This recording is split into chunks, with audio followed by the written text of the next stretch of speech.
এখন আমরা নবী পাই নাই, সাহাবা একরাম পাই নাই। এই যে আজকের মাহফিলের ভিতরে যেই সমস্ত ওলামা হজরতরা আসবেন, তাশরিফ নিয়ে আসবেন, তারা কথা বলবেন, আল্লাহ রসুল বলেন যখন আমি থাকবো না, আমার কোনো সাহাবা একরাম থাকবে না, ওই সময় হক্কানি কিছু ওলামা একরাম থাকবে, তাদের সহবতে যাবে, তাদের কথাগুলো শ্রবণ করবে।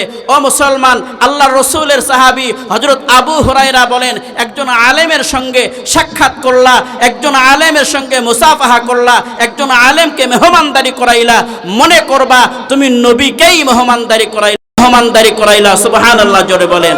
আমার ভাইয়েরা, এজন্য আমার ভাইয়েরা, আমি যে কথা বলতেছিলাম, একজন আলেমের দাম আমাদের সমাজে আছে না নাই?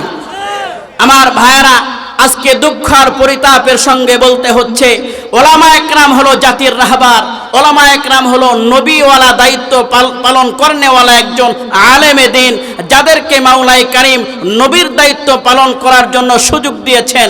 আজকে ওলামা হজরতগণ আমাদের কাছে আসবেন, তারা কোরআন হাদিস থেকে কথা বলবেন, অথচ আমার বাংলাদেশের কিছু মুসলমান ওলামা হজরতদের আয়োজন হবে, তারা বসবে একটা জায়গার ভিতরে, সেই জায়গাটা দিতেও আমরা কৃপণতা করি। আহারে, কত বড় নিমক হারামের পরিচয় দিয়েছি আমি।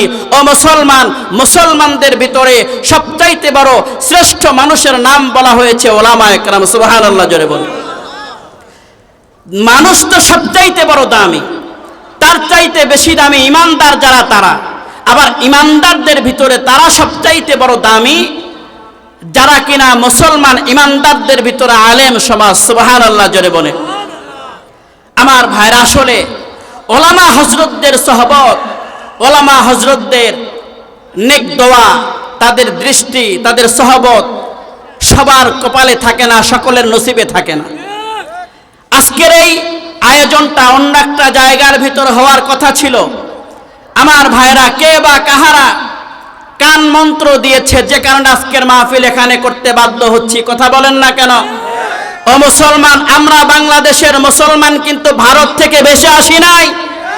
আমরা বাংলাদেশের মুসলমান আমেরিকা থেকে 10 দিনের টিকিট কেটে বাংলাদেশে থাকতে আসি নাই। আমরা এদেশের নাগরিক, এদেশের আলো বাতাসে আমরা বড় হয়েছি। আমরা যেখানে খুশি সেখানে কথা বলবো। আমরা তো দুনিয়ার কোনো রাজনীতি নামক দুর্নীতির সঙ্গে আমাদের কোনো সম্পর্ক নাই। আমরা যদি কথা বলি, সুস্থ রাজনীতির কথা বলবো, কোরআন হাদিসের কথা বলবো।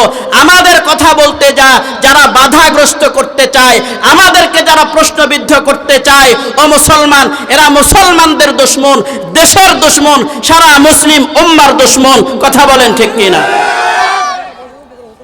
কি প্রয়োজন ছিল কি আজকের এই ছোট্ট পরিসরে? কেন আমাদের আজকের যিনি প্রধান আলোচক, সারা বাংলাদেশ শুধু নয়, সারা পৃথিবীর মানুষ তাকে চেনে কি চেনে না? সারা পৃথিবীর মানুষ তাকে চিনে। আজকে তাকে নিয়ে পর্যন্ত গালমন্দ করা হয়েছে, তাকে পর্যন্ত মন্তব্য করা হয়েছে। আমার ভাইরা, মানুষকে নিয়ে মন্তব্য করবে, এটা অসুবিধার কোনো কারণ নাই। কিন্তু মুসলমান একজন আলেমের বিরুদ্ধাচারণ করতে হলে আমাকে 10 বার ভেবে এরপরে কথা বলতে হবে। আমার আপনার এই বাংলাদেশের ভিতরে 5 আগস্টের পরে এদেশের মানুষ এমন কিছু মানসিকতার পরিচয় দিয়েছে। এদেশের মুসলমান সিদ্ধান্ত গ্রহণ করেছে, এদেশের মুসলমান আমেরিকার ইসলাম চায় না, এদেশের মুসলমান ভারতের ইসলাম চায় না, এদেশের মুসলমান বাংলাদেশের ইসলাম চায়, এদেশের মুসলমান মদিনার ইসলাম চায়, মক্কার ইসলাম চায়। কথা বলেন ঠিক কিনা? আমার ভাইয়ের, আমরা কি তাকবীর, লিল্লাহ তাকবীর, আল্লাহু আকবার, আল কোরআনের আলো, নারায়ে তাকবীর।